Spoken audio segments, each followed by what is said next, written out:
Warning. The following podcast is utter nonsense and may cause agoraphobia, kleptomania, insomnia, and oppositional defiance disorder. We are required by law to provide you with this disclaimer for hazardous materials.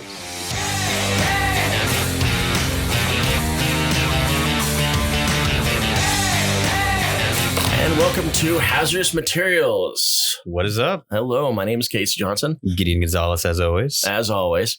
And we've got a few things to talk about today because Marvel 1000. Yeah. Marvel 1000 came out today. They cheated their way to 1,000 issues, and I'm very glad they did. This is their 80th anniversary book, and it's a thick $10 book. Mm-hmm. It's a pretty big one. That you have to buy multiple copies of. You do have to buy multiple copies. We kind of brought one in here. We brought the 70s copy in here. And I got a chance to tear through this right before we started recording here. And the concept is they took 1 year of every Marvel history and they said, okay, well, this happened and this happened. And they give you 9 panels of whatever happened or like a reference or even some stories. And there's so much good stuff in it. I got to really cut down on my cursing, don't I? There's so much good stuff in this that I hate it because Gideon's got a copy and I don't. So you fool. I'm a total fool. I actually went hunting for this comic at our local store and I was apparently late to the game. Oh my God. Yeah. We sold out at noon. I was really upset about that. Yeah, I was also pretty upset about that. I mean, I got my copies, but I was just like, damn, I really wish we had more for people. Well, okay, so they got a lot of cool things. They start off, of course, with the birth of the Human Torch back in 1939. In Marvel Comics #1. Right. And wow, and just kind of go from there. And there's actually a narrative that's actually going through this entire book about the Eternity Mask. Mm-hmm. You want to talk a little bit about that? Yeah. Al Ewing is a wizard. I'm going to say that up front because he has managed to connect pretty much every piece of Marvel continuity, across the pulp stuff, the Western stuff. The original Black Knight comics get brought into it. It is basically this artifact called the Eternity Mask. It's attached to characters like the Masked Rider and the Thunderer. There was Dark Avenger. Yeah, Dark Avenger. It was just this really deep cut pulls of characters. Again, a lot of pulpy ones that I wasn't familiar with. But the way he tied everything into the Marvel Universe and is making this arc now, because of course they're going to make Marvel Comics 1001 where this story is going to be continued. Yeah, they also talked about the concept of wearing the black mask, and in American culture, it's the evil guy or the bad guy. It tends to wear the black mask, while in Asian cultures, it's a sign of heroism or nobility. Yeah, going back to the Black Knight story, which. Man, what a week to actually care about Black Knight. Right. Yeah. We'll talk a little bit about Black Knight a little bit later on in here. But I really like the whole it made peasants into the equals of, because the power of the Eternity Mask in the book is that whoever wears it becomes the equal of any competitor they have if the competitor is of greater skill. So it's this great equalizer. Look at that framework on Black Knight. That is so stinking cool. So peasants are able to fight off knights and they kind of are able to eschew kings. So it has a much different connotation than, say, the Western Masked Rider character, who's an avenging Lone Ranger cowboy style. But it's just really neat the way he's able to tie these in as different forms of heroism over the years with the Eternity Mask. And I'm really excited to see what he does next with it. Yeah, I'm kind of curious about, and they even brought in weird old characters no one really talks about, Night Thrasher. Oh my God. I'm so glad you brought it up because I was going to bring up Al Ewing's love of Night Thrasher. Okay. So that's where that's coming from. Yes. Because he's talking about the mask and the guy that he's talking to on the phone is are we talking about you? It's no. I'm not. It's not that. Who wear masks under masks? Yeah. He first brought Night Thrasher into Contest of Champions, which was originally a video game tie-in comic that he managed to make so much, much more than that. And Night Thrasher introduced as kind of one of the ultimate badasses in the book. The way I've heard Ewing describe him in an interview once was he does everything Batman does, but on a skateboard. He's automatically cooler Batman.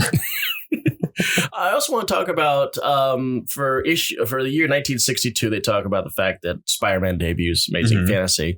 And the whole frame is Peter Parker calling the head of the Columbia Biology Department about his newfound abilities, and he's trying to figure out what's going on about it. And of course, he's talking to Doc Ock, and Doc Ock proceeds to completely piece apart the whole concept of Spider-Man. He goes, "Hey, I've got all the characteristics of a spider," and he responds and goes, "Do you have 8 limbs? No, I just have the regular amount. 8 eyes? Nope. Venomous fangs? I got human teeth. Do you extrude a silky thread from your abdomen? Well, so far, I coincidentally designed this web shooter that does all these fantastic things. Sounds like you were bitten by an incredible engineer."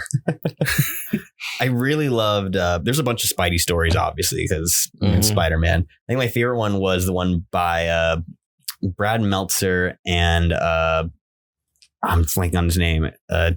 Tedesco did the art. And the premise of it is Spidey saves a pregnant woman who's about to get hit by a car. And she says, "Tell me your real name so I can name my son after you." Right. And he kind of pauses and then tells her that his name's Ben.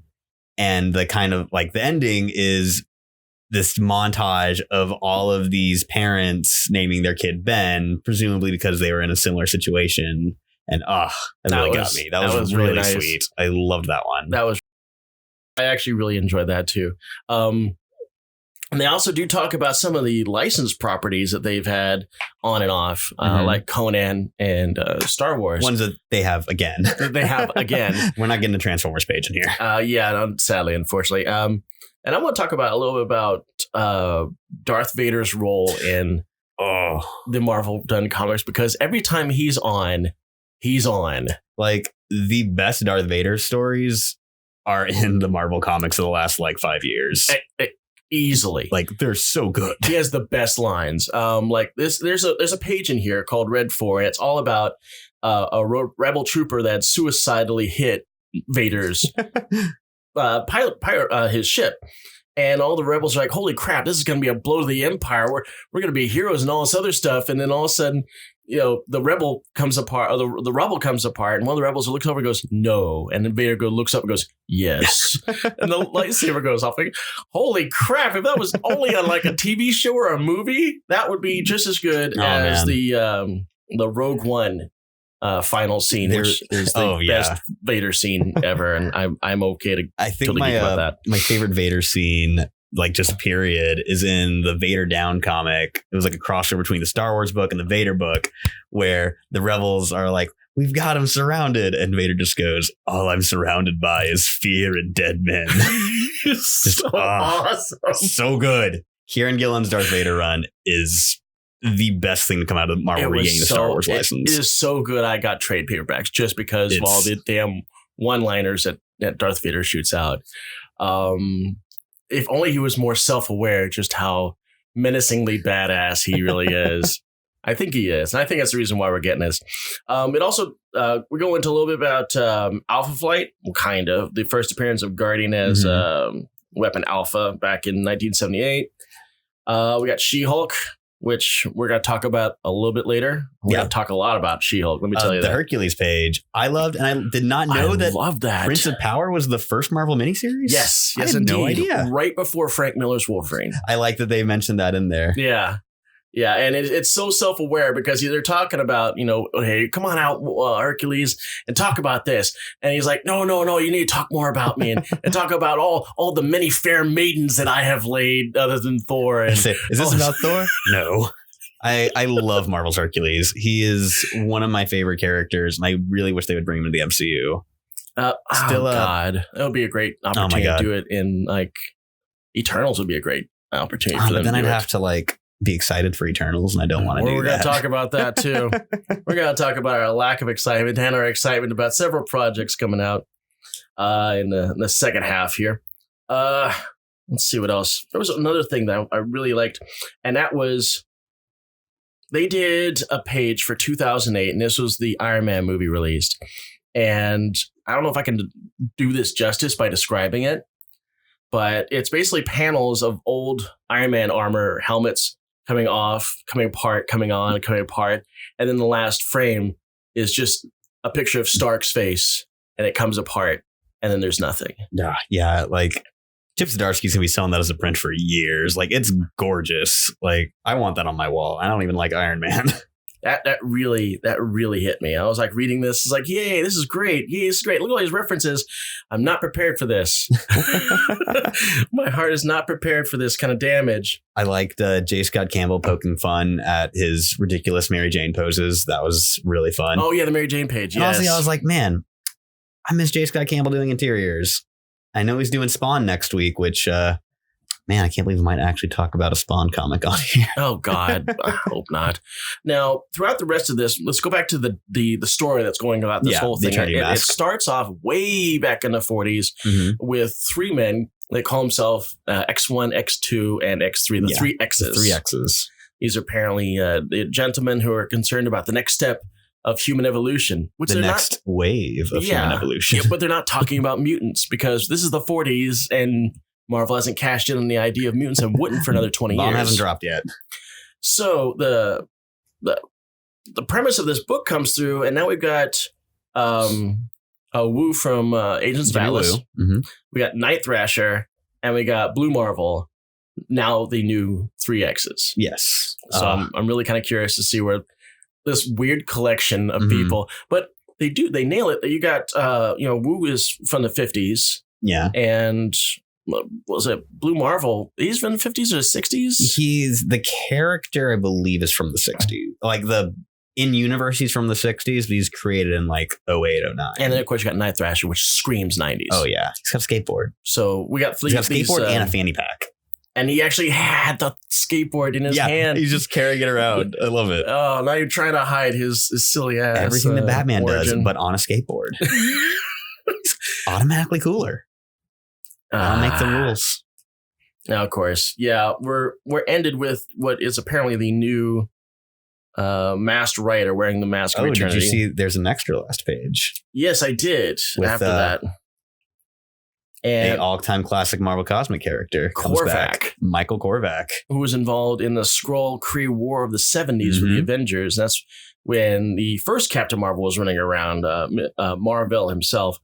I can't endorse this $10 book enough. This made me geek out like super hardcore. And I'm sure they'll do a second printing in the next week or two. And it had so many covers, and you were wise enough to get the 70s horror cover. I love my 70s horror boys. The last big major comic book I bought was A Tomb of Dracula #10. Oh, I need to get that. Oh yeah, it's still stupid expensive, and it's been stupid expensive for years. This reminds me of that stupid Moon Knight meme, which I can't repeat in its entirety. Where's my money, Dracula? You dork. Oh, Marvel did just announce that Moon Knight is coming back in a unexpected and awesome way, and my first response was, "Is he gonna be hunting Dracula for his money?" Oh my god! I bet they're probably gonna bring in some werewolves. We'll talk about that in the second half. But now we're gonna move on from Marvel 1000 and into House of X. Your weekly X-Men coverage.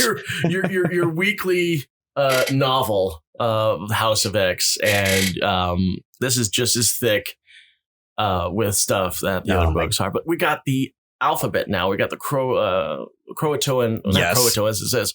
How do you pronounce them? The island. It's Krakoa. Krakoa. We have the Krakoan alphabet, which looks very similar to another alphabet that Hickman did. I really loved the little note where it's like, despite the name, this is not actually the language of the island Krakoa, as that would be like indecipherable to anyone but Cypher. Yeah. And so Cypher just made an approximation of it for mutants. So now we got something else to geek out of and like write our names out and Krakoan and whatnot. But get Krakoan tattoos and whatnot. So this kind of wraps up what was happening in the first issue was when Sabretooth and Mystique had broken into a facility to gain some stuff, and Sabretooth got a little claw happy with some of the security elements in this place. And now he's basically on the docket, and he's all secured up, and they're getting ready to do the formal accusations on him. And then White Queen just busts on in and says, hey, he's a mutant.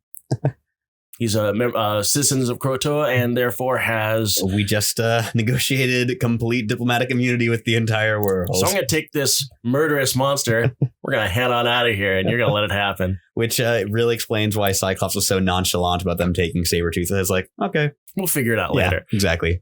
See ya. So mutants can't do crimes anymore. What do you think that the precedent that this book and this series is setting is going to exist past the books? I don't know if it's going to be as extreme. Well, none of the other solicits mention X-Men stuff outside of the X books. Mm-hmm. So they very well might be like 100% self-contained for at least the first year. We'll see. I'm sure there will be a massive crossover event in a couple of years where the X-Men come to blows with everyone, as they are wont to do. As it's the way it is. I actually trust Jonathan Hickman to do it well. Bug. Yeah.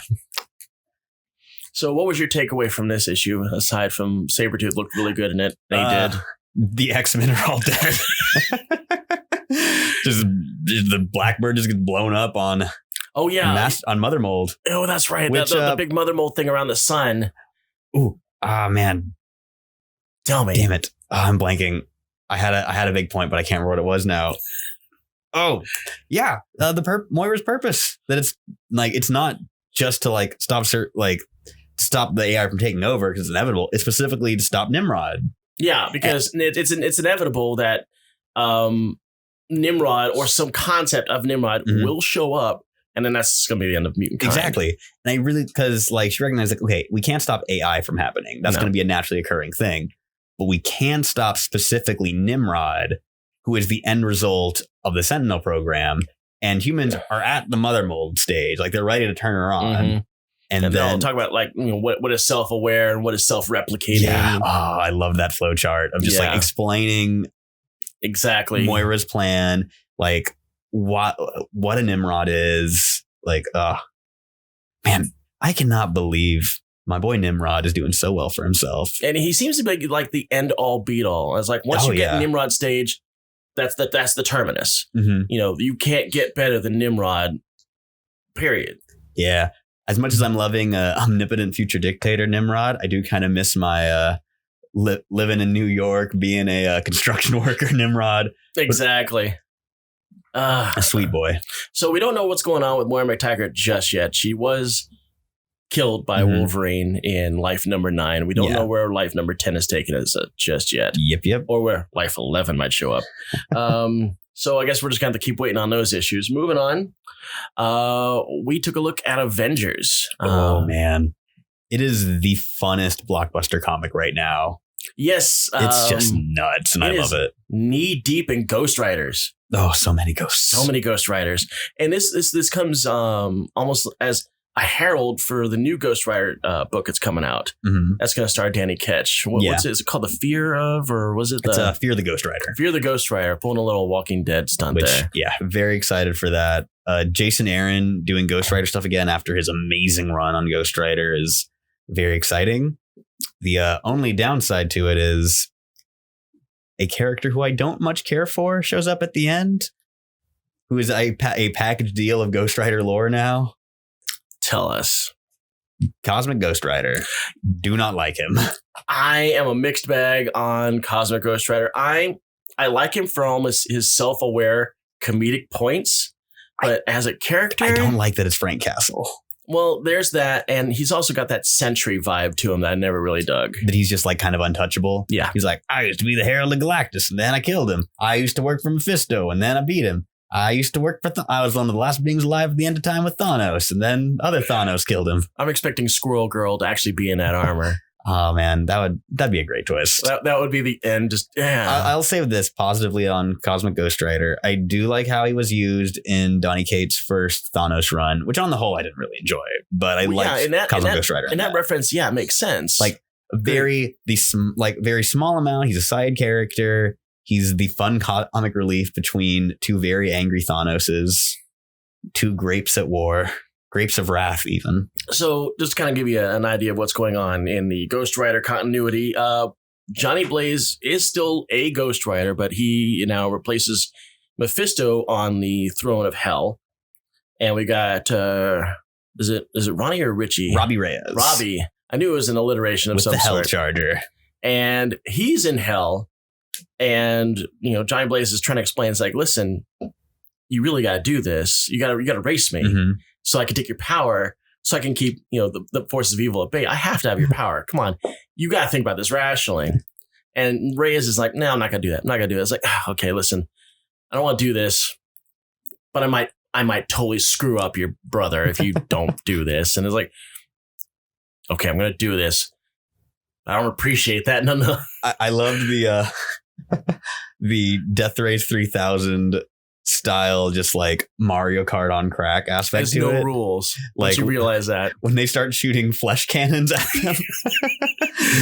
what the hell is this? It's like hands and heads Just bouncing being off shot his out windshield. of living cannons. That was the best. You know you're in real hell. Johnny Blaze, stunt rider extraordinaire, making a ramp for himself out of corpses. Like just using his King of Hell powers, just make this giant ramp appear in front of him, just jumps off it. If you were, what was it? He was making fun of Blaze because he uses a bike. It's like, if you hung around my circles, they would make fun of you for your little burner. And I was like, man, kid, you don't know what the hell you're talking about. Ramp. He makes a comment where it's like, you just brought a tank to a drag race or something. Yeah, exactly. Like, it was great. I really enjoyed that. And I like the fact that Ghost Rider is still relevant, even though Marvel has kind of dropped the ball in some of the past issues with Ghost Rider. Oh, and Blade. I love Blade. Love Blade being an Avenger because I love Blade. I love Blade. But the way he's kind of just like, I'm not going to say like the bewildered outsider, but the guy who's just kind of done with all of like this crazy superhero stuff. But he who himself is very into different crazy superhero stuff. Yeah, he's jaded with it. Like he's got his baby man thing, boy thing, who rides on his shoulders, makes him stakes to kill vampires with, and sometimes gives him big mossy wings to fly with. I like New Blade, and I want them to give him a new title. Yeah, and I know it's inevitable because we got the Blade movie coming up. Whenever year, Phase 5 decides to hit us. Now let's move on to Marvel's Spidey life story. Now the concept for this is Spider-Man ages in real time. So basically, he got bit back in 63? 62. Mm-hmm. And he's basically been Spider-Man this entire time. So each year or each issue is a decade of his life. And now we're in issue 6, which was the last one. I actually think you might be right. I think it was 63. Yeah? Mm-hmm. Okay. I don't feel like a scrub. But yeah. I appreciate that. So I actually bought this to read for myself, and I didn't get a chance to do that. So tell us a little bit about it. So it continues the tradition of Spider-Man life story where they managed to cram in every single thing that happened that decade into one comic. Well, almost everything. They got Miles Morales in this one. Yes, Miles is there. It's really hard to talk about without spoiling it. There's a couple of really big twists that are related to 2010s things. Mm-hmm. But just know if it happened in the 2010s, they work it in there. Although it's not like the 90s where they had everything but Gathering of the Five. The Gathering of the Five. They didn't have Gathering of the Five, but they had everything but. And Spider-Man, a very old Spider-Man, I might add. It's got this weird asymmetrical kind of Spider-Man outfit where the webs are here and the blue is here. Yeah. I didn't get too deep into it, so obviously, whatever you come up with is going to be brand new to me. Yeah. But hopefully, I'll have something to read when I get home. Yeah, I don't even want to spoil it for like the listeners because you should read this book. And the trade's coming out like next month. I think we've been talking about doing a deep dive on it. We're going to do a deep dive. Yeah, we're going to get really into this book when the trade comes out. It was like maybe a week, 2 weeks. We'll figure it out. The trade will come out like in a month or so. So we're a ways out on that. Okay, then we got a few weeks. Exactly. We're definitely going to get into this thing. All right. So next up, we're going to dive out of Marvel and into the independents. This one is actually a Valiant book that you sold me on. Yes. Called Dr. Mirage. I loved the original series by Jen Van Meter, and now it's written by Magdalene Visaggio with Nick Robles on art. And it's a good soft reboot for the character. Like it's keeping the continuity of the Van Meter stuff, but it's moving forward in a very, very interesting way. Now, I kind of lost interest in the Valiant stuff way back in the 90s. So I don't know anything new. So this is a complete new concept to me. That Valiant can be good. There's that. Especially when I was like, I didn't even know it was a Valiant book until I got to the back and then the Bloodshot promo happened. I was like, oh, really? Oh, they really want you to know they published Bloodshot. So the concept of it is that I got was that this woman used to see dead people with her husband as part of like some kind of magician show. They were like celebrity ghost hunters. And then she lost the powers and she lost her husband and she's in this home, in a really expansive house that she's magically warded so no one can actually find it. Yeah. And isolated herself trying to get her powers back. And as goes forward, she screws up and blows off the roof of her own home. Yes. And when she does this, it brings her to the attention of a teenager who knocks on the door. Now, when you've got your house warded up and you're not expecting visitors and you get a knock on the door, it's going to get your attention. And that's exactly what we got going on here. And do we want to go for the 9 yards on this one and like reveal like the big twist of it? The big twist. I mean, it's pretty. Yeah, it'll have been a week. And I think the twist will help sell people on it because I do really want people to buy this book. So basically what they tell her is like the reason why your powers are not working, the reason why you can't see the dead is because you're using a process from the wrong side because you are dead and this is hell. It was such a cool reveal. Just like, what? Yeah. Oh, and by the way, I'm dead too. So, yeah. That's, I guess, the concept is, are we going to get that out of hell? Yeah, exactly. And that's what I'm kind of gathering from this. I enjoyed this. Mm-hmm. I actually did enjoy this. So this is your first time reading the character, which is... It's my first time reading Valiant in God knows how many years. Modern Violent's been very, very good since they relaunched in like, I think 2011, 2012 was when the new EXO launched. See, I had no idea this character even existed before this issue. Yeah. I think mostly in the 90s stuff, they focused on, like, the husband was the lead. But with the relaunch stuff and Jen Van Meter's run, and I think she did 2 like 5-issue miniseries, they focused on her as opposed. Okay. Like, so, I have a 90s Dr. Mirage #1, and it's just a full page of the dude, Dr. Mirage. Did they have a cool costume and everything? I would not say it was cool. Maybe that's why I didn't read Modern Dr. Mirage is a much better costume. You know, I have to say it when I see a new book, regardless of who is starring in it and who's writing in it, if the art is beautiful and it's a nice new costume, I will buy it. I'm just drawn to that kind of stuff, and I think that most comic people know that, and that's the reason why. I mean, I think like 90% of Spider-Gwen's initial hype because she had a really, really good costume design. Yeah, same thing goes for Gwenpool. Yeah, great costumes. They sell books. Yeah, Gwenpool didn't exist at all as a character. It was just a gag for it was just Secret Wars. It was just because they did Gwen variants. So you had the Gwen Vengers. I guess like Gwengers would have been the better pun. Right. Gwen Devil, She Gwen. And then, of course, Gwenpool. And I think we talked about Gwenpool and the concept behind her before. And I just can't get enough of this character. It's such a good book. It really is. Moving on, we're going to dip into a book you also sold me on, which I would not have touched with a 10-foot pole. And yet here we are, called Planet of the Nerds. Now, the concept you told me about this, and of course I read it, is 3 jocks from the 80s are frozen and brought back into the nerd-friendly world of the present. Yeah. The first issue, at the end of it, when they wake up, they stumble into a Comic-Con. So they are thrown into the deep end. And so it turns out they were frozen by one of their abused their victims. A kid they used to bully. Yeah, exactly. And of course, he's not looking too good these days. He's a piece of work. He is a piece of crap. I mean, not only does he turns out later to be. Do we? I don't want to spoil it. But it also gets a little political. Yeah, I don't want to go too deep into it, but he is a piece of work. And did you read the backup story too? I did. Which, even more of a monster. Yes. So yeah, Planet of the Nerds is really, really fun book from Ahoy Comics. They're my favorite new publisher. They do The Wrong Earth, which for my money is the best superhero comic on the market, even though it's on hiatus right now. Bold statement. Yes. Whenever it comes back, I will talk so much about it because I love that book to pieces. I'm actually very curious now. Edgar Allan Poe's Snifter of Terror, which is a really fun anthology horror comedy book.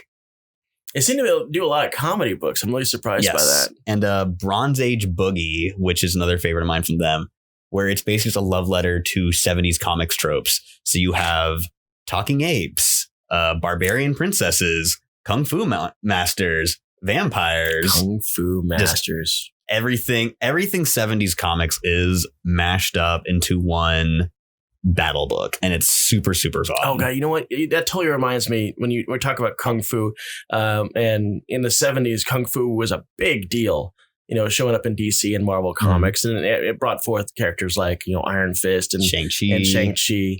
And one of the things I really loved about Marvel Comics 1000 is it brought back one of my favorite D-list characters as a highlight for that year, and that's White Tiger. Yes. I was really surprised to see them talk about White Tiger. Of White Tiger too. Yeah, and it shows the fact that both his sister and his niece are actually both active, both using the White Tiger thing, even though the amulet's not a big deal. Yeah. So I think I brought up White Tiger before in one of our episodes. I feel probably. Well, basically, this is the first Puerto Rican superhero from the 70s, and he was empowered by a jade amulet, a tiger amulet that gave him increased abilities, and I think it actually was the source of his martial arts. Mm-hmm.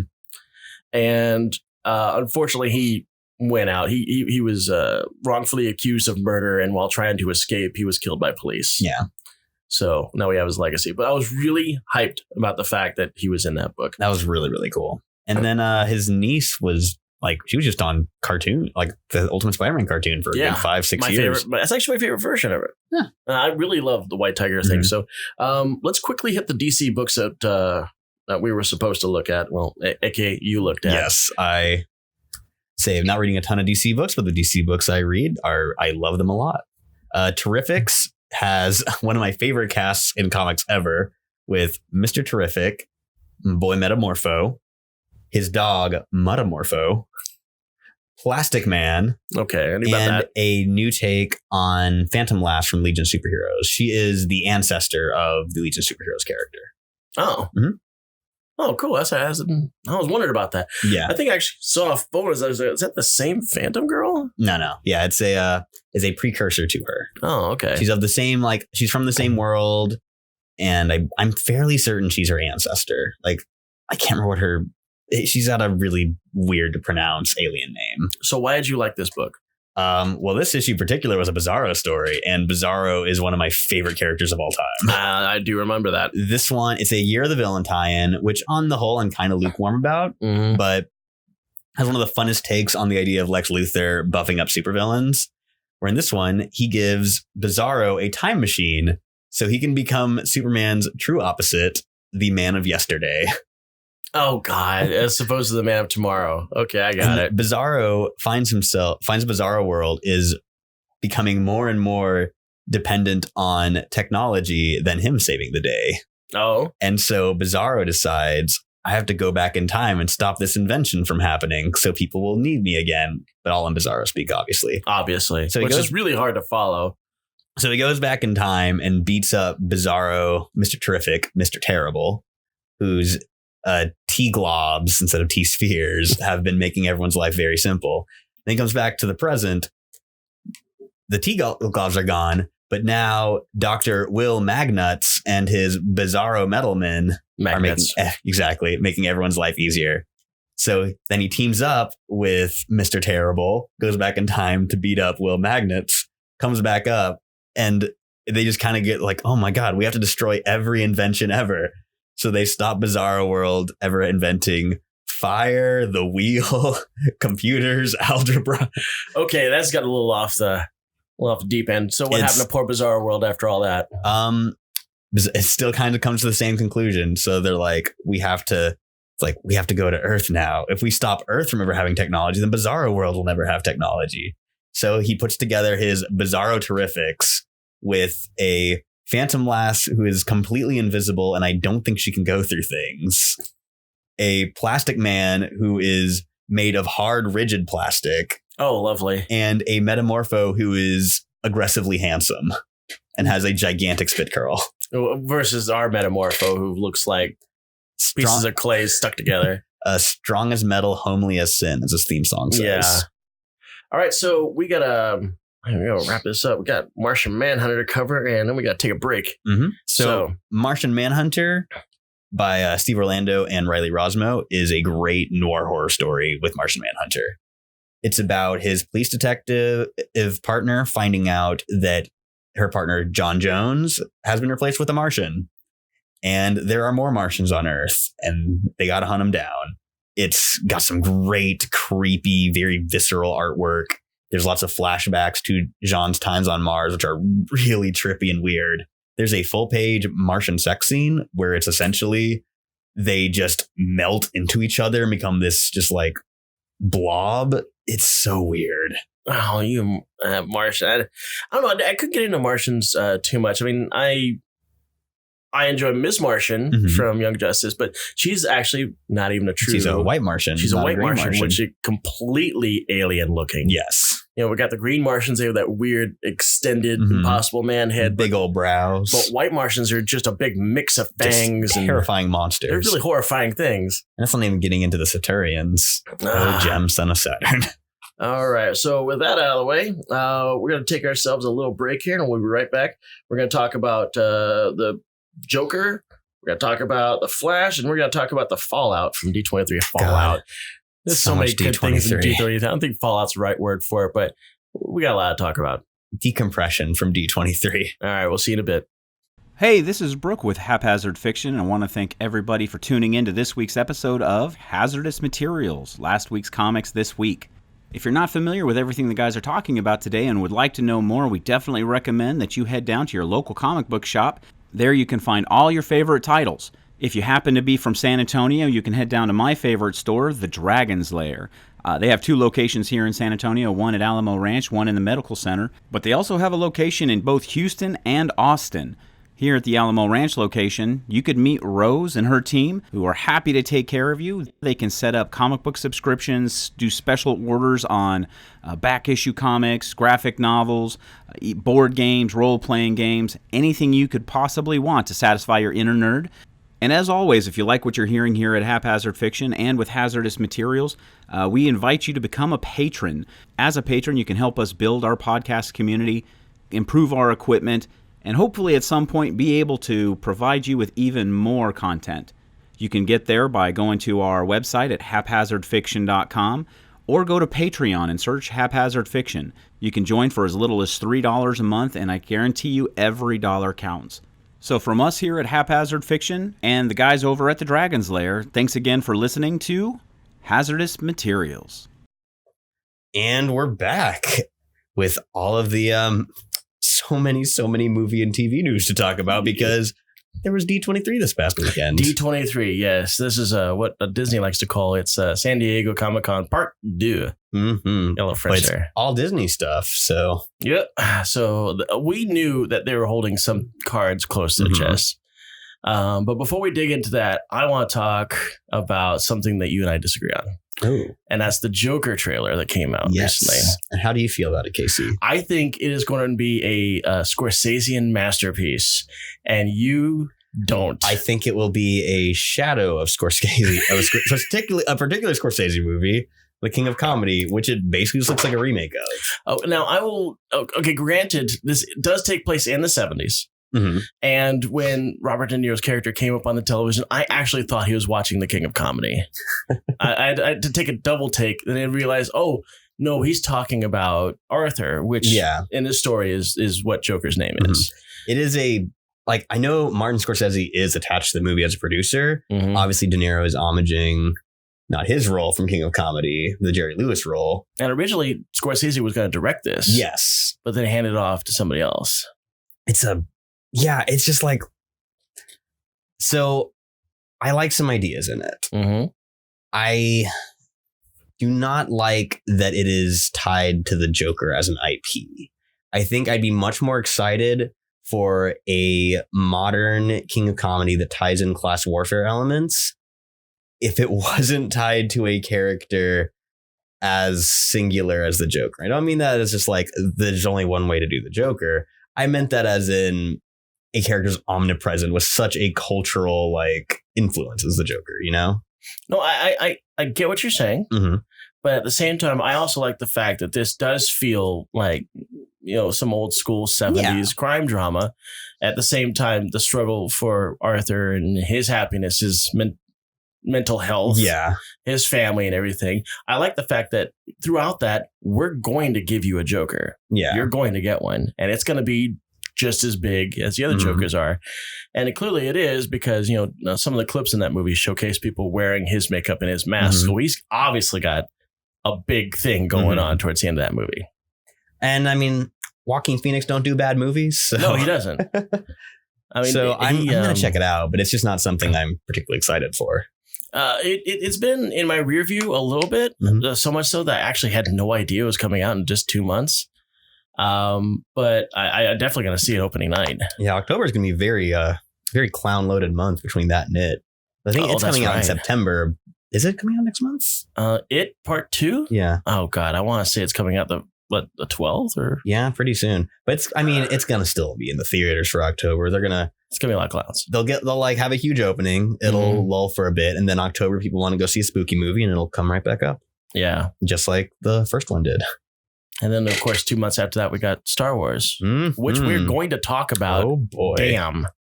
Okay. So we're also going to talk a little bit about some Flash news that popped up recently. Which also ties into It. Because Andy Muschietti, who is the director of It Parts 1 and 2, is the director for is this. now in the crosshairs to be director for Flash. So Flash has had a kind of a tumultuous pre-production nightmare of a process where they've gone through several directors. And even at one point, we weren't even certain there was going to be a Flash, or if there was, we weren't sure it was going to be Ezra Miller. Yeah. Grant Morrison was writing a treatment for it. Miller and Lord, two of my favorite directors ever, the guys who wrote the Spider-Verse movie. They were attached for a hot minute. I think that the success of the movie Shazam kind of pushed us in the right direction. Yes, I would hope so. Yeah, because, I mean, we've got Aquaman, boom, worked. Wonder Woman, boom, worked. Shazam, wow, this is a gamble. Boom. Really worked. Fun movie. I love Shazam. I really love Shazam. It might be my favorite DCEU movie. And I am a massive, massive Man of Steel and Batman v Superman apologist. No, I am too. Because there's a version of Batman v Superman that I love. I think, though, that Man of Steel could have gotten a nice little color polish and not be so dreary. But I like it for what it is, but yeah. Shazam knocked it out of the park. Oh, and my God, for a while, I had a picture of Freddie Freeman at the very end, doing his little gesture for my Facebook page. It's like, that's the best thing ever. Man, great year for Adam Brody, too. Yeah, no kidding. Yeah, he got to be the grown-up Freddie Freeman, and he was in just in Ready or Not, which, oh, man, super, super fun horror comedy. Have you seen it? Yes. It is delightful. So... I have so many questions about that film. It's the way I have an elevator pitch I should get to people is think of the tone of like Evil Dead 2, but instead of ravenous demons, it's the 1%. Oh God, yes. It's a delight. Okay, now I'm actually interested in seeing this movie. Oh yeah, go see it. I could have swore when I first saw the promos for Ready or Not, I thought that was Margot Robbie as the title character. Samara Weaving is like the middle Venn diagram of Margot Robbie and Emma Stone. Emma Stone. That reminds me to D23 news. Emma Stone is going to be Cruella de Vil. Yeah, a weird choice. I mean, not Emma as Cruella. I think that's great, but just a weird choice of a movie to make. Well, I think that Disney's trying to make movies of their villains because of the way that. They're so marketable. I'm spacing. Help me out here. Maleficent did so well. They're having a sequel for that. And I think that's a much more interesting take than just doing live action, like slavishly recreated live action remakes. Like, I really like the idea of exploring different avenues and takes on these things. But Cruella de Vil is just not a likable character. Although she's not. Glenn Close was able to wring out some humanity in her. So a little bit. So I guess maybe we're going to go the extra mile with that, because for all intents and purposes, Maleficent was not a likable character back in Sleeping Beauty. But they managed to make it work. By the way, I want to say that Maleficent is my favorite Disney villain of all time. She's pretty rad. She had the whole dragon thing, the black and purple dragon. Oh, so cool. That's freaking cool. Yeah, but I mean, Maleficent wasn't trying to kill 100 puppies. No, she wasn't. And that's really what takes the humanity away from 101 puppies. 101 puppies. Make jackets out of them. Yeah. I mean, how are you going to market that? Or is it she just wants it for herself? They were talking about it's inspired by like the 80s punk scene, but Cruella is like very posh that she can afford dog fur coats. Only the finest dog fur coats. So it sounds really weird. I'm very curious to see. Like, I'm waiting for a trailer just to see what the movie's going to be about. It looks like it's going to be a period piece, just judging from the fact that her henchmen look exactly like the guys from. Oh yeah, which was take place in almost like a Cockney London, with their little derbies and their Vespas and whatnot. Their high socks. Yes, indeed. But God, I didn't really know we were going to be talking about Cruella. I kind of want to talk about Black Widow. Yes. Which they showcased some footage that we did not get to see because we are lowly serfs. Yes, we did not get a chance.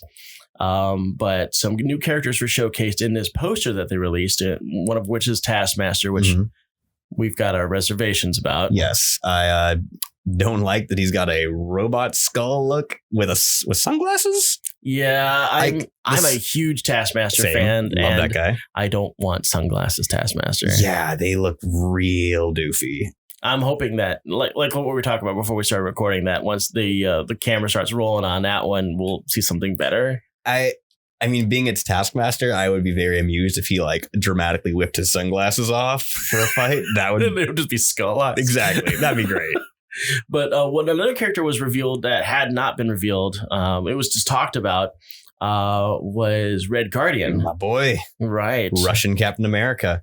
Played by our friend from Stranger Things. David Harbour, who unfortunately was also in Hellboy. Yeah, well, nobody's perfect. Yeah, I still can't watch that. It's, I think I called it the worst movie I've seen in theaters in the last 5 years. Damn. Yeah. I saw it for free. And I was like, I didn't waste my money, but I certainly wasted my time. Yes. You feel like the investor of time is just as bad. I mean, I hate piling up on the movie, but the best thing about it were the nachos and beer that I had with it. I totally skipped this movie. Yeah. Which is really surprising. I love Hellboy. I've loved Hellboy in the comics. I loved Hellboy when Del Toro had it. And I had high hopes for this.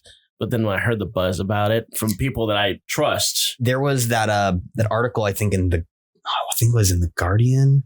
Where it was just, oh my God, just eviscerating just the behind the scenes drama. And yeah, I think I read the same thing because it was awful. Nuts. Yeah. But enough about Hellboy because it makes me sad to talk about it. It does make me talk about Hellboy. Let's talk about other things we're sad about. Black Widow. I want to say us on the positive train.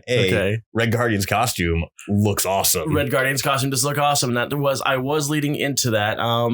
The fact that we do get a nice profile of it. You see the star in the face, and definitely going for the Soviet Captain America. And I'm excited about that. And I really like Black Widow's look for the movie. Yeah. I love that she has like the classic gold, like kind of pellets around her wrist. I like even the white alternate costume looked really cool. You got a chance to see the white one? I didn't. Yeah, they released an image of it not too much after. And I'm jealous. It's a white costume Black Widow. Well, it still looks cool. I know the gist of this movie is that they're training other alternate Black Widows, which is the blonde. Excuse me. The blonde woman also in the poster on the left side is Yelena, the Black Widow 2. Yes, who's a character I know nothing about because the only comic that I read with her in it, the twist at the end was that it was just Natasha in a blonde wig. So, I saw. Was it you talking about Thunderbolts? Yeah. That was the only time I read the character, and I was like, oh, I know nothing about her. Yeah, I love me some Thunderbolts, and I will say it now that we actually have a camera on me, and multiple people can hear me say it. I swear there's going to be a Thunderbolts movie.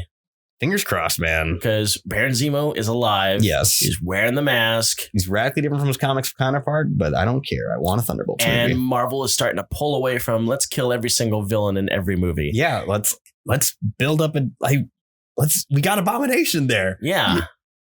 We got him. We got Ghost. Yeah, we got Ghost. We got Abomination. Oh, it would have been great if we had Whiplash.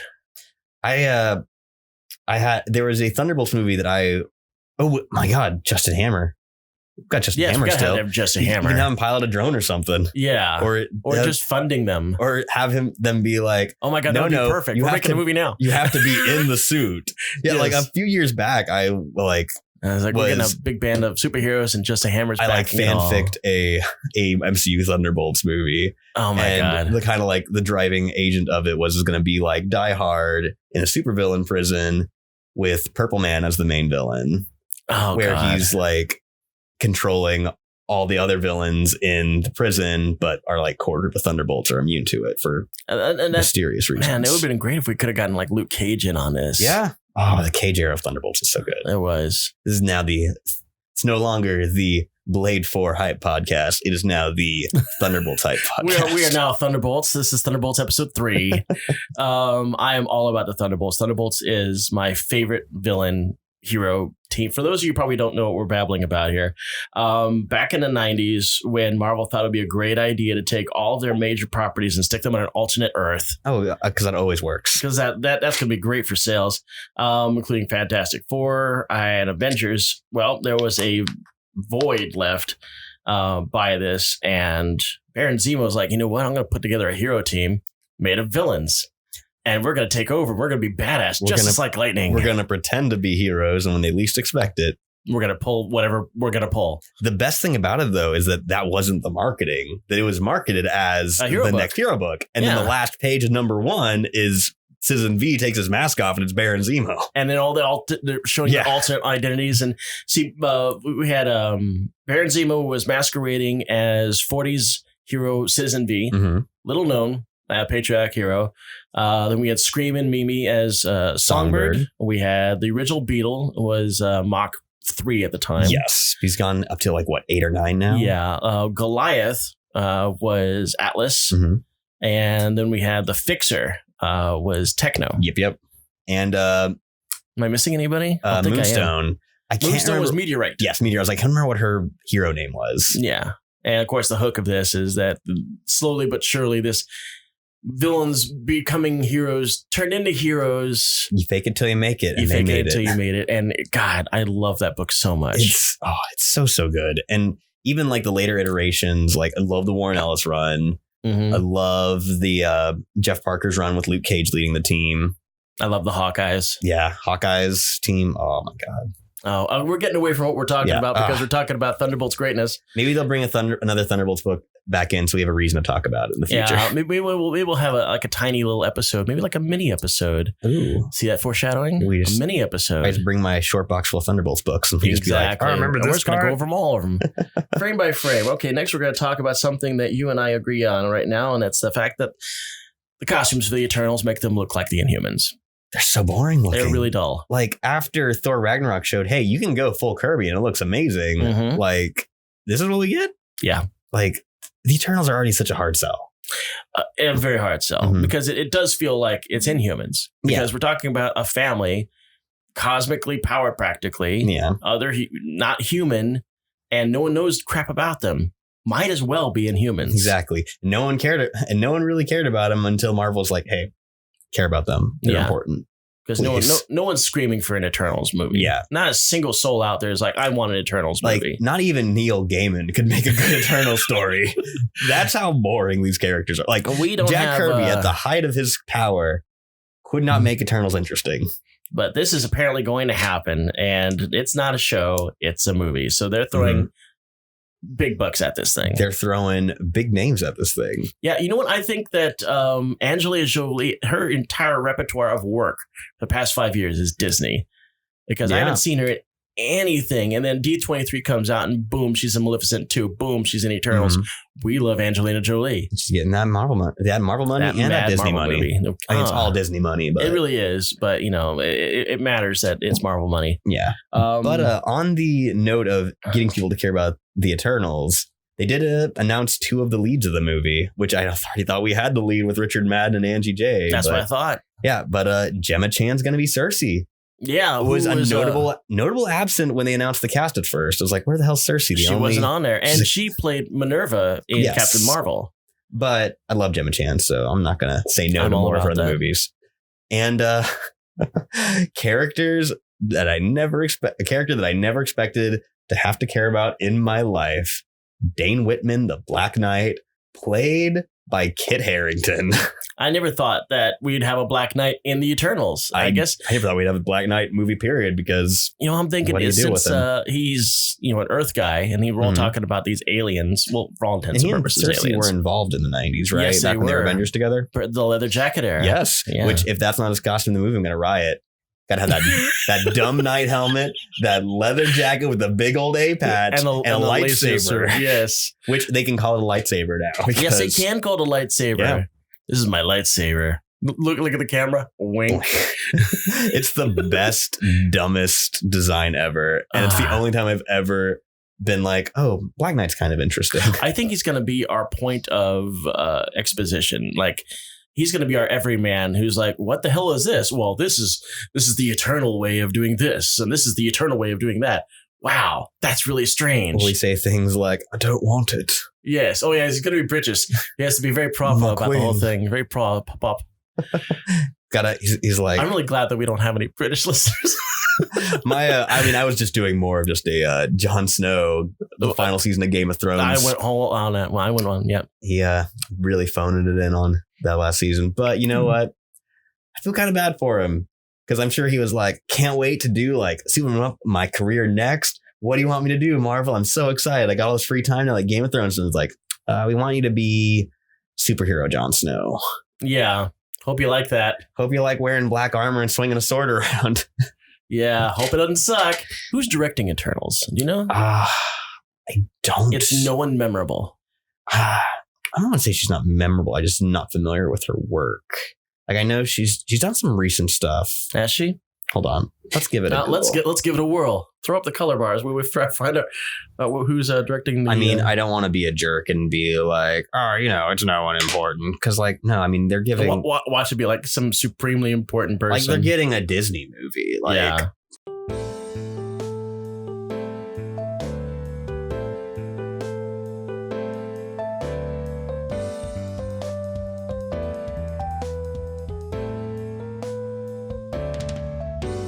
Chloe Zhao, mostly indie credits, but that's kind of how Marvel's been doing things. You get a director with a lot of indie success, so you can okay, so we've got an artistic direction here, but then also we do the old MCU stylistic push, and they don't have enough clout to push back yet. As much as I would love to talk more about Eternals, I don't. Words no one's ever said. We're going to talk about stuff that actually made us super excited, and that was Marvel's TV properties. She-Hulk. Love She-Hulk. Very excited to see a show. I'm extremely excited about She-Hulk. I'm more excited to find out who's going to be playing She-Hulk. I'm really curious to how they're going to do it. I hope it's not just someone lathered in green paint. I'd much rather they do a creation equal to Ruffalo's Hulk in terms of just being this. And I want Ruffalo to show up. Yes, I'd like Ruffalo to show up. But more importantly, I just want her to have as much care and attention put into her Hulk persona as they put into Ruffalo's Hulk. You think it's going to be a law drama? Oh, I hope so. That'd be awesome. David E. Kelly showrunning would be my dream. Oh my God, David E. Kelly pushing forward She-Hulk. That would be a perfect mix. You could literally just green screen her into old Ally McBeal episodes, and I'd be happy. No one's paying attention to the fact that she's 7 feet tall, walking around, golfing and stuff. Huge Ally McBeal fan, and I'm sure that's a big reason why I like She-Hulk so much. I love Ally McBeal too. Great show. Yeah, I felt really bad they couldn't bring Downey Jr. into the last episodes because he was in jail. That's so sad. Poor Downey. He was so good on that season. He really was, and poor Downey had to suffer the repercussions of being young Downey Jr. before it became old Downey Jr., which is cool Downey Jr. Exactly. That's our way into the MCU. Yeah, got the transition from young to old. Tony Stark had a little dabbling as a lawyer in his 20s. Exactly. That's the way I'm going to watch it. I'm going to watch last 2 seasons Tony Stark at law. That's going to make me watch that show again. Oh God, you're actually going to make me marathon Malik McBeal when I get home. You're welcome. Now another thing I did not expect, but I was super excited about was Moon Knight. Yes. Mark Spector, John Lockley, and Stephen Grant. I wonder if they're going to go dark on this. I hope so. That's my one concern is that they're clearly moving their darker properties into the Adventure into Fear line over on Hulu. Because I don't really want PG-13 Moon Knight. I want full nutso, carving people's faces off, worshiping Khonshu Moon Knight. Well, you'd be surprised what PG-13 can really pull off when it comes to violence. Dark Knight. I think that Moon Knight's going to be an awesome property. I want to know more about these things. Yeah. I want to know who. I want to know casting. I want to know showrunners. I want to see costumes. Oh man, I want costumes. They better use the Mr. Knight design from Declan Shelby's. The very posh white outfit, stark white 3-piece suit. But at the same time, I really want that armor. I want him like coming off of the crescent copter and all that other nice stuff. And I really want Khonshu to be that big old spooky bird skeleton. Yes. In the suit. Also a suit. And is he talking to himself or isn't he talking to himself? There's just so many cool things they could do with it. And I'm just, part of me is worried it's going to be a little watered down. Like, I mean, I know I should trust more in, God, horrifying to say, I should trust in Disney, but like, I don't know, with them shuttling their adult properties like Ghost Rider and Son of Satan to Hulu, I just really feel like Moon Knight would be a better fit there than something. I totally forgot Son of Satan, isn't it? Yeah, they're doing a Disney Son of Satan. Of course, they're calling it Hellstorm. Yeah, but come on. I'm going to say Disney Son of Satan like as many times as I can. Every episode. We get a list of all the things we're going to say in every episode. And this one's man, Disney when we get Son of close to Satan. that, I need to bust out my Warren Ellis Son of Satan omnibus and be like, so I think we're going to see this in a show signed off on by Disney. So they never reprinted it until last year or 2 years ago. Mm-hmm. And it was about to come out. And then LastPass editor was like, we need to put a Marvel Max label on this. Like, because no one was reading the book at the time. So no one really cared how adult it was. Yeah. But they were like, yeah, this is some pretty heavy stuff. Yeah. Well, stuff in the Max books was intense, especially in Alias. Oh, man. Let's not get too deep into Alias, because we can talk about Alias. When you're retroactively adding a Max label to a book that came out before it existed, like, that's how gnarly the 90s Son of Satan book is. Oh, God. So we've also got a couple other things. Now, Miss Marvel. We got Miss Marvel. We got to mention Miss Marvel. We also got Falcon and Winter Soldier and WandaVision got some details. Yes. The fact that Wanda is actually going to be in Loki. I'm really excited about. That's interesting. Yeah. WandaVision's got this weird 50s vibe on its poster. Yeah, because at first I was thinking like, oh, maybe it'll do like the Tom King and Michael Walsh run on Vision, which is one of my favorite books of the last 5 years, which I keep needling you to read. Yes, I still haven't read it either. But but now like looking at it, I was like, okay, it's looking a bit different from that. A lot more idyllic than that one. Yeah, I don't know what's really going to go on with that. I know that Falcon and Winter Soldier had a new character added to it in the U.S. Agent. Johnny Walker. Johnny Walker is U.S. Agent. I'm really excited about that. Yeah. Played by Wyatt Russell, son of Kurt Russell. Yes. And who's honestly a really great actor. So good that it makes the nepotism not matter. But we do want to talk about Miss Marvel. Miss Marvel is the new property that they announced. Of course, no actress, nothing announced, but it's probably going to be geared towards the teen audience. Kamala Khan is such a great character.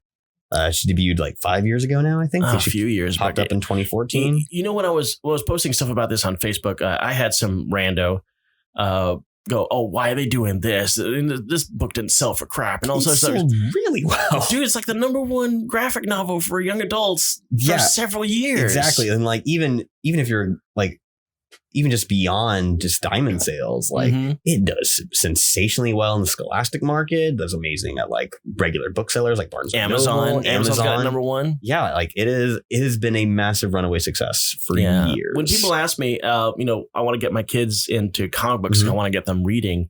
Ask them, how old are they, and if they're like anywhere between 10 and up, I said Miss Marvel. Yeah, absolutely. Read that. It is the new Spider-Man for them. It has captured that perfect like teen superhero book in a way that I haven't seen since like the 2006 Jaime Reyes book.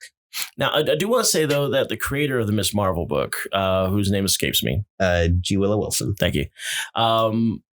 Expressed some concerns that they didn't think that the powers would translate well into live action. Yeah, stretchy powers always look kind of gross. Really do. But we've seen our fair share of Fantastic Four movies to know this. Oh, yeah. Yeah, even if you cover them up, they're still a little weird. Like, I will never get... Damn bug. I'll never get over watching Reed Richards dance in Rise of the Silver Surfer. Oh, God. And now I'm going to have nightmares. Thank you. Yeah, no kidding. Yeah, I'm curious to see how they'll do it visually. But I mean, that's honestly, the powers are kind of the least of my concern for that show. It's a drama I'm really concerned about. And the casting. I think it's gonna be good though. I trust them. I think they recognize how important of a property it is. I think they know what a gold mine they have, and I think it's gonna get the care it needs. Okay, so now we got to wrap this up. We're going to talk a little bit about what D23 did spectacularly well. And it's Star Wars properties. Oh my God, Mandalorian. Oh my God, Rise of Skywalker. Oh my God, Obi-Wan. Oh my God. Oh my God, everything. Darth Maul? Question mark? Darth Maul might be happening. I love the Mandalorian trailer. Oh, it was so good. It was so damn good. Like, oh, it was so just the beats to it, the aesthetic of it. They're saying it's the most expensive television series ever made. Oh, I'm not surprised at all. At $28 million a episode. Wow. Yeah. That's a lot of money. That's Star Wars money. It's Star Wars money. They're really seriously banking on this thing, making it. Yeah, it's a couple nights at the Star Wars Resort in Disney World now. God, I want to know if my numbers are right, but that is the numbers I'm hearing, is that there's so much money invested in this thing. It's disgusting. They've got every reason to be confident in investing in it. Like, as horrified as I am to say it again, like, everyone on the planet's going to get a Disney Plus account. I mean, I know I am. They've got a special right now for their D23 members that you can get 3 years of Disney Plus for $3.97 a month. Yeah, see, but I don't even pre-order the services that I know I regularly use into the future. As like, I could do like the yearly DC Universe and Marvel unlimited plans where it saves me like half my money. But I just don't know if in a couple months down the line I'm going to still be using them. True. Yes, I do. But I just like the freedom of being able to cancel. Okay, through the magic of the internet, I've discovered that I'm slightly wrong. It's not 28, it's 15 million. That's still big money. A lot. That's still a lot of money. Still gross. But yeah, Ewan McGregor came out and officially said, "Hey, I'm doing Obi-Wan." It's the project I've been wanting since they've been doing new Star Wars stuff. Yeah, no kidding. You got me out of the clutches of George Lucas. Now you're gonna do some good writing with me, right? Right. Man, like, Obi-Wan is my favorite Star Wars character. So, does this mean that Darth Maul's going to be in it? Because he's obviously involved in Obi-Wan. Yeah. And he's got his own possible TV show, because that was the rumor that we were hearing on the floors, but no one wanted to pull the trigger on it. We getting spider legs, Darth Maul? I don't want spider legs, Darth Maul. Don't give me that. We're talking pod racing, Darth Maul. And the last thing I want to talk about is the brief amount of footage that we got out of Rises of Skywalker, which we see Rey decked out as a Sith. Which I'm 9% sure that's just a vision. It's either a vision or they're talking about the fact that it might be Emperor Palpatine has created clones, Force-intensive clones, and Rey is like the one that doesn't go Sith. I have to say I'm still recovering from the original expanded universe Palpatine clones. I don't know if I'm ready for more of that. I don't know. It just seems like that. She seems really intense, but I think you're right. I think it's a vision. But, yeah. I mean, but they're gonna give us more payoff than that if you're gonna drop that in the trailer. It's true. But they also might have been like, damn, that's cool. It is damn cool. The flippy lightsaber, that was awesome. All right. Well, I think that wraps up about what we got excited for. Yeah. Is anything you want to think about? Do we know what's coming out next week? I don't think. Doomsday Clock is actually coming out. We are going to talk about Doomsday Clock. I'm excited too. I hope that we actually get something out of this. I say, as much as I complain about the delays, like every time it comes out, it's my favorite book that week. So. Another bold statement. It's got to top both Powers of X and I think Immortal Hulk's out next week too. And those are generally my favorites when they come out. Yeah, it's definitely going to be Powers of X this time. And I have no idea what's going on. I hope it's more Moira. And I hope we actually find out more about Moira 6. We shall see. We shall see. So until then. See you next time, guys.